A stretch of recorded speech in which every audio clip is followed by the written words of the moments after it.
What's up, everybody? This is Josh Lyles, founder over at Sales-CRM for freight brokerages and freight agencies. I'm here with Cale Pearson. Cale's the president for B2B Transportation Services out of Medford, Oregon. Cale, how are we doing today? Doing great, man. Appreciate you having me on. Looking Of forward to it. course. Good deal. Yeah, we were just talking a little bit before recording about basketball season coming up. Cale's son, senior in high school, right? Yep. Good deal. Pretty good guard. You'll have to post some highlights out there on LinkedIn for everybody to see what Ian's doing, because he's pretty shifty and does a little bit of everything on offense from everything that I've seen. Yeah, I could spam people with so much stuff. Probably get tired of it. I spam all my friends with it, so I try to Yeah, keep it, limited to LinkedIn. Maybe one or two posts here and there, but that's about all it. good. Well, I'll plug him. Go find Ian Pearson on Huddle, and he'll be on there, I'm sure. Yeah.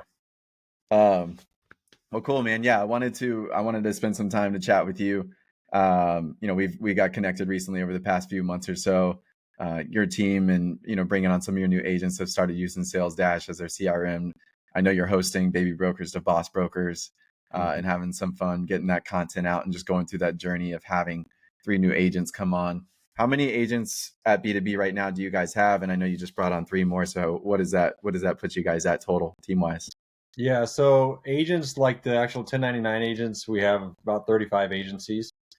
And then employees, we have 25 employees, and I'd say about 10 of those are, producers of some sort. And then you got the back office support. And then 3 that we've just brought on for baby brokers are actually like employees.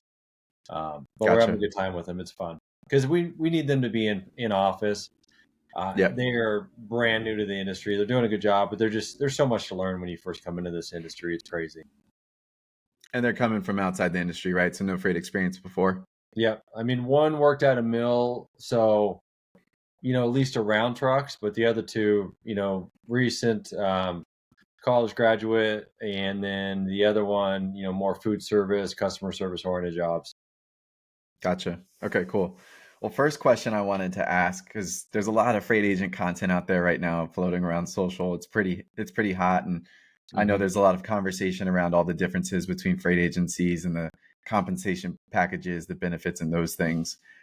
The question I've got for you, though, to sort of flip it, is just more so, who would you say is not a great fit to be a freight agent, and could you be one with no experience? Who's not a great fit? Somebody that needs to be told what to do. Somebody that doesn't know how to be proactive and solve problems. And there's certainly a lot of people that can't be freight agents. We I don't even know how many applications we get, probably 10 a day, and we're grabbing 1 or 2 out of those a week. So 10 a day, but getting 1 or 2 good ones a week because they don't have any experience, or you talk to them on the phone and just they don't have that, like, you know what it is. It takes to be, confident on the phone. They just don't have Yeah. that, so they're not going to work. So, all right. I mean, I guess in the application process and whatnot, what are you seeing out of those 1 to 2, that 10-20% that are getting passed through and that you're actually, wanting to bring onto the team? What are you seeing out of them, whether it is based on their experience or just in conversation with them? I would say the first thing on most of them is they do have experience. That's probably the biggest thing. And then second is, do you feel like they're going to represent you as a company? There's a lot of people that we have passed on in the last several months where we just didn't get a good feeling about them. Whether it was a gut feeling, or we do a background check too, maybe something doesn't totally eliminate them, but there was enough red flags on that, along with your gut feeling, to say, you know what, I don't think this is somebody that's going to represent who we want to be. And maybe they're going to cut corners, or they're a little shady. And we just, agents have a lot of autonomy, and, Hmm. they need to be trustworthy.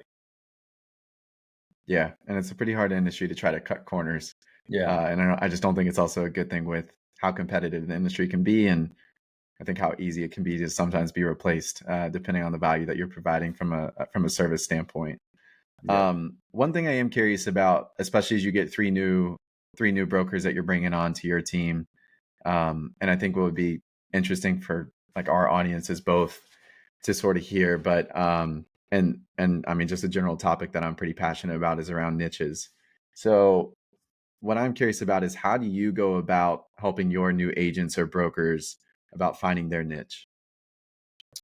That's something with these three, we haven't really dove into yet. But what I typically do is try to figure out what are they good at. What's their knowledge base, if anything, in the industry. What are they passionate about? Because if you have passion about it, you can probably find a niche in it. Joey, the one that he actually got a couple loads. His first two loads just delivered today. As a matter of fact, he had being in a mill previously, he had some people he worked with. So I think more of that flatbed world is going to be his niche. But it's really, what are you passionate about, even outside of this business? Because there's something that you can find that you're gonna identify with. And I always find if somebody's passionate, you don't have to manage them because they're just going to do the job. Yeah, no, that's fair. And there's so much freight out there, right? So I mean, it's easy to find the different commodities, and I think, um, if you can, I feel like it's almost just natural in the prospecting flow, right? You get a list of leads, you Mm-hmm. start calling down them, you find some stuff that you're interested in, or now you start to look at all the trucks that are out on the road, and you just keep in paying more attention to what's actually getting moved out there, and then eventually you can stumble into the stuff that you may find some common challenges for, and who knows, that can eventually be the niche that you go down. So I always find it interesting though, and Drew and I were talking about it, just around how you even get started with that if you don't come from the space, right? Yeah. Like where do you go to say, hey, this is the kind of freight I want to move and why? It's kind of tough, and some of it is just making the calls and seeing where you can go from there. Talking about the sales side a little bit, and maybe contextually with your existing agents, the new ones that are coming on board. You've been in the industry for a while. You've been on, both sides and whatnot. What what's one of the bigger things that have kind of opened your eyes a little bit more on the sales side, maybe in the past year or two? Because I think sales is a little bit, it's not to say like, hey, old ways don't work, right? But a lot of people used to be door knocking back in the day, sometimes some handwritten letters. And, now you've got all this tech out there with B2B contact databases and stuff. So from the sales side, like what's one of the bigger things that's kind of open to your eyes in terms of, hey, you may have done some of this stuff in the past, but these are maybe some more efficient ways or tactics that you're looking for the team to do on the sales side? I think overall, just trying to be creative, and some of that old school stuff is work because it's not everybody's doing it right. Not everybody's sending a handwritten letter or a thank you note. One of the ones that I've done with a few agents to close them is just the video. Just video myself. Like, I feel like they're a good fit, but for whatever reason, we haven't connected, or I've sent him an email. We have a director of agent recruiting, and so he's doing most of that, or all of that initial contact. But it's like if I see their resume and I feel like there could be a really good fit, I'll shoot them a video, and that has sealed the deal like that twice. Okay. And just that, putting that name or that face with the name, and especially if you have something in common with them that you can hit on in that video, it's like, oh, hey, this person gets me. And that's going to help me feel more comfortable with them as an organization when I attach my flag to them. So I think the video for me personally has been good, and a lot of people are very, I don't know, afraid. I don't know what the right word is, but they're just not willing to put themselves out there. And I don't know. I got over that a long time ago. Somehow, some way, I just, in talking about my son, I'm trying to get him to put himself out there in some of those ways. It's like, who cares if you fail? It's like, it is what it is. Just, it's kind of like that sports mentality. It's just next play, just go. Agreed. Yeah, and I mean, I think we all struggle with it. I'm not going to sit here and act like I don't struggle, posting some content out every now Yeah. and then because, you're wondering like, hey, who's going to see this and whatnot. But I think a really good mentality that's at least helped me is that if I don't post anything at all, I'm just never going to be found or nobody's really going to know what's going on. And that's just Hmm. kind of marketing 101 where you have to be pushing the stuff out there. And I mean, you got to think about what's the worst that can happen, right? Yeah. And I'd probably say like worst case scenario is like one person presses the unfollow button. I Whoop know, de doo. right? So, Or, you just got it's, just got to let it fly. it does, or like it's not even a bad thing, but sometimes you get haters and you're like, hey, I kind of, like I did a post a couple weeks or a month ago on LinkedIn, and people started fighting in the comments, and I was just like getting the popcorn, just like watching the comments fly. I'm like, that's awesome. I must have struck a nerve. So, Yeah, so that's kind of a good thing where people, if they start to disagree with you or within, the topic that you put, I mean, it's important because that drives awareness as well. for sure. And it makes the world go round. It's okay to Yeah. disagree at times, and there's, especially on LinkedIn, it definitely seems that there's been a little bit more chippiness out there a little bit, and Yeah. some of that may be frustration with the market, and then obviously some people just get annoyed with people's content, but Hmm. yeah, it's fun to grab the popcorn and just kind of watch what people do Yeah. with their posts and in the comments and stuff. um I guess speaking of content and social, what how important, I mean, let's just simplify the question, I guess, a little bit, but how important has content been for you overall as just a business owner and somebody in the freight industry? I think it's really, I actually put a video out the other day that, and on YouTube, it's kind of goofy sometimes with some of the titles you put because, that's what the algorithm wants. But, it's like my social secret selling or social selling secrets or something like that. It's what the, was rated high. But, for me, it's been really important because I'd say, go back about a year and I felt like we weren't getting anybody to come to us. And we feel like, everybody feels like their organization is great, right? If you work in it or if you manage it or own it, you think, hey, this is the best thing. Well, there's a lot of them out there. But if you don't tell people why you're different or why they should come to work for you, you're really putting yourself at a disadvantage. And so I'd say about a year ago, I made the mind shift. We're just going to start this. And then actually in March, we launched our YouTube channel and with the first video and just went week over week. We were doing 30-second clips professionally, and then I got more comfortable with it and started just posting stuff. Now most of what we're doing is I'm filming it on my iPhone, putting it together, having it edited, and then pushing it out there. Oh, and the live stuff. So I think for us, it's crucial for us to grow because one of the things that I chat about a lot is, the age of our industry. I'm 46. A lot of people are older than me in this industry. And the people that are younger, where are they at? They're on their phone, right? And so we need to meet them where they're at, is what I always talk about. And so I think that's why for us, where we've really invested in it, and we're seeing a lot of good results too. I mean, we've had the last 2 agents we've signed up. We had an onboarding call with them. They're like, "Hey, I feel like I know you already just because of the content you're putting out there." And it really made me smile because it's exactly what we're trying to do. I want them to be comfortable because when we go into that conversation, I talk about three things: being known, being liked, and being trusted. And if they already feel like they know us, they're probably going to, and we're having an onboarding call, they obviously like what they hear. And that trust is already at a higher level than just, some random place they signed up with and you're still vetting it out. So for us, it's a huge piece of what we're doing today and going forward. I like that. Know, like, and trust.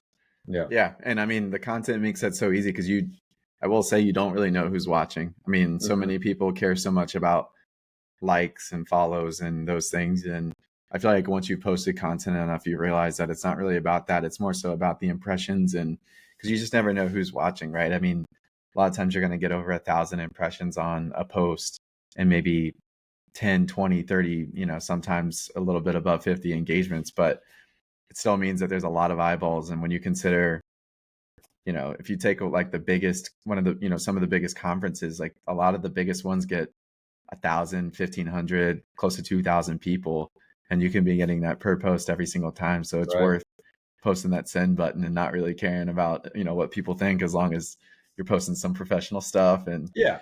promoting yourself well. So no, Exactly. that's great to hear. And especially from the exposure standpoint, um, for you guys, so you come from the shipper side, right? In Originally. manufacturing. Yeah. I was there a year and 3 months, something like that. And then asset base for almost 13 years.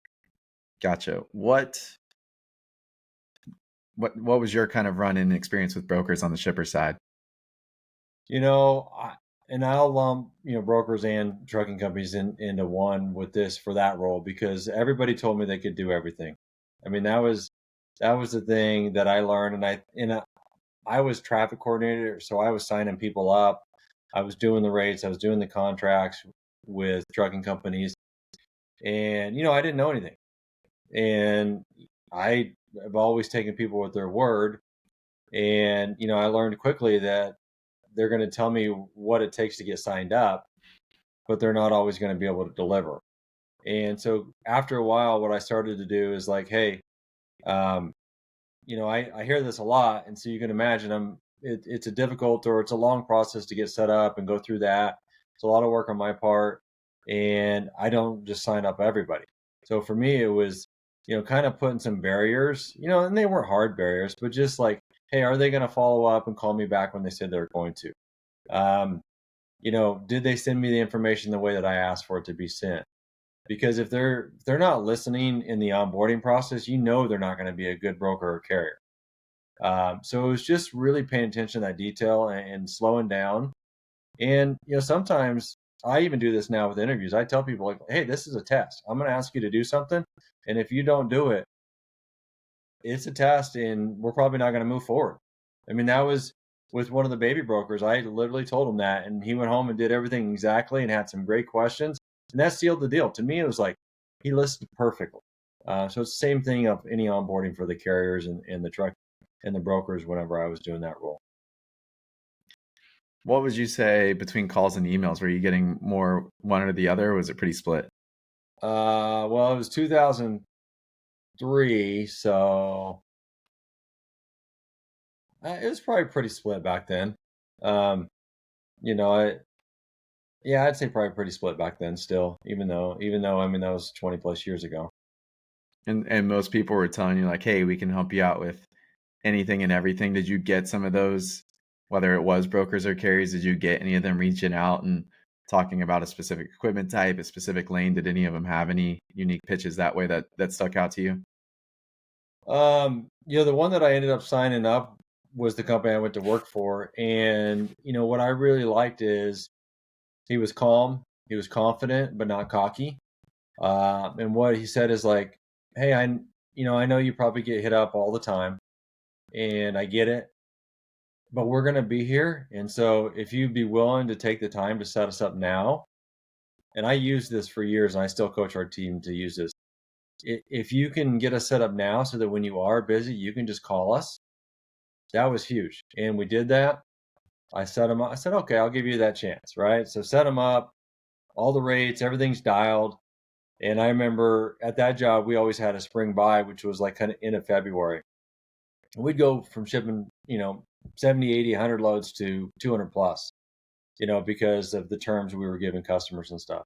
So I remember calling him and saying, "Hey, remember what you told me?" He's like, "Yeah." He's like, "What do you need?" I just gave him a list. He's like, "Well, send those two over." And literally got those loads that day. And then they did it every single day. There's a acronym that I learned from my leadership days of Dwizzywood is doing what you said you're going to do. And they did that perfectly.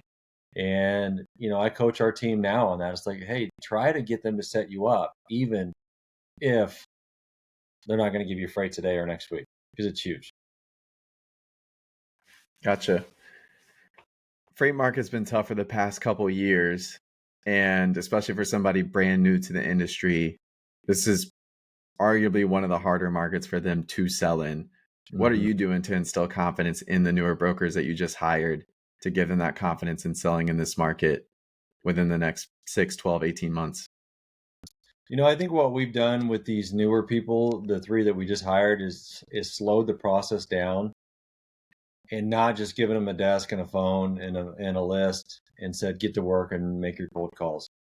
We're really working to educate them, not just myself and a few people in the office, but really everybody is giving them value and, pouring into them. So it could be that, people in the office have freight, so they let them make a couple calls to carriers, you know, being able to have that real world experience of negotiating on the phone with them. And then we have them covering in our carriers and setting up an onboarding carrier so they understand what it takes. We were investing heavily in sales training. They're doing the Grant Cardone sales training. We're doing the baby broker process where it's like now going forward, I'm like, you guys are going to give me the agenda that we're going to do and we're going to cover every week because I want to see your thought process. I want to know that you are actually thinking about what's it going to take to find success. So I think it's just bits and pieces and not just throwing them in the deep end. The old sink or swim mentality of there's your desk, get to work that, I had when I got into the trucking industry is, so just bits and pieces, I think is the biggest thing. It's great. Yeah, I love that you're giving them training, and I also think so many people underestimate even letting them, instead of, the typical manager one-on-one where the manager just goes through a whole agenda, have them give you the agenda, right? Yeah. Because at the end of the day, as a salesperson, whether I think, from this perspective, and I got this in my time at Tesla, but as a salesperson, you got to treat it as if it's your own business, right? Mm-hmm. You've got your own pipeline, you've got your own customers, and it's on you at the end of the day to make that business either work or not. And it's not something to always just put on the manager. So I think that's good because you're really just making them think as entrepreneurs, which they are, Yeah. especially with just being in freight. Because yeah, I mean, obviously you're going to be selective of who you go after, and what your approaches are with those customers that you're working with month in and month out and whatnot. So yeah, that's cool. That's refreshing, just to hear in your approach. Um, what so they're going through training and stuff. What's one of the things that you've learned from them? Right, you've got 3 that have onboarded. They're going through training. They're going through the process. They come from other industries, and so I'm sure they're bringing maybe a fresh perspective or asking you a question of something you haven't thought about. What's one thing that you've learned from the newer team coming on? I think just as a whole is, we get in our mind that somebody is a certain way or they're going to be great because of this or they're not going to be great because of that. And it's just I learned a long time ago and one of the things too, especially with hiring is we fail a lot more than we succeed when we hire people just because things don't always work out. They can be the greatest person, but something in life takes them away from that job or that role. And, there is no what I call perfect candidate because of all those things.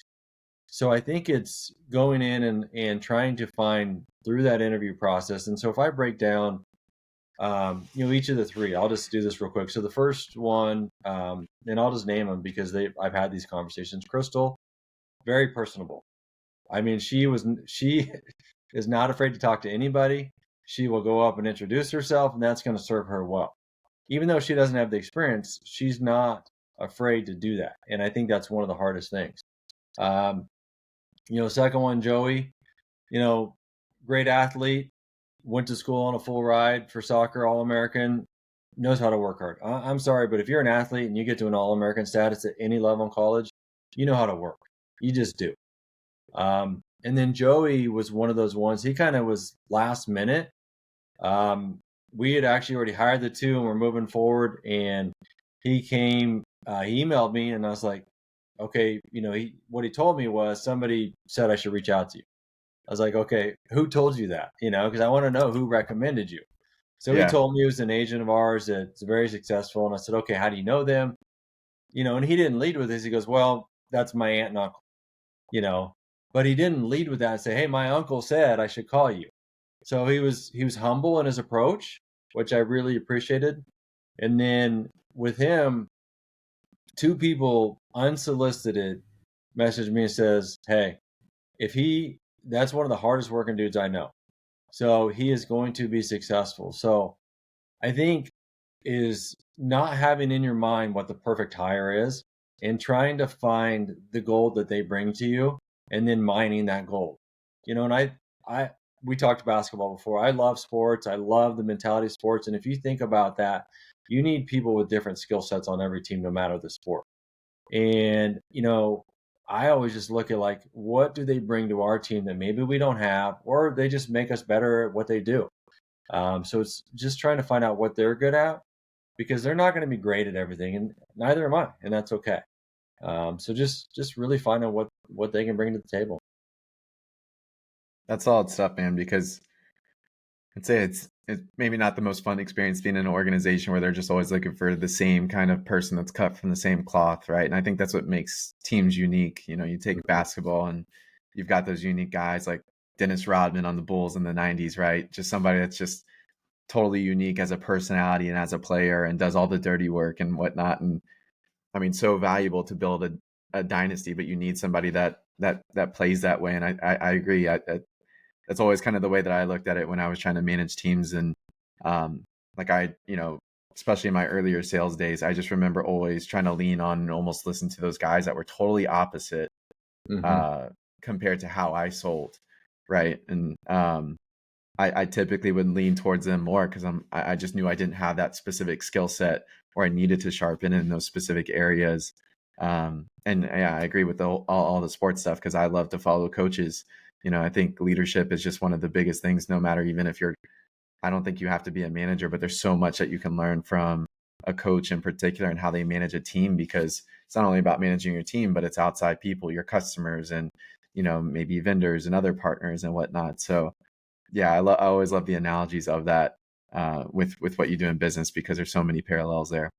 Mm-hmm. Um, but yeah, so I mean, last question, and while we're here and we're on the topic of sports, we're one day away from the NBA season getting started for the 2024-2025 season.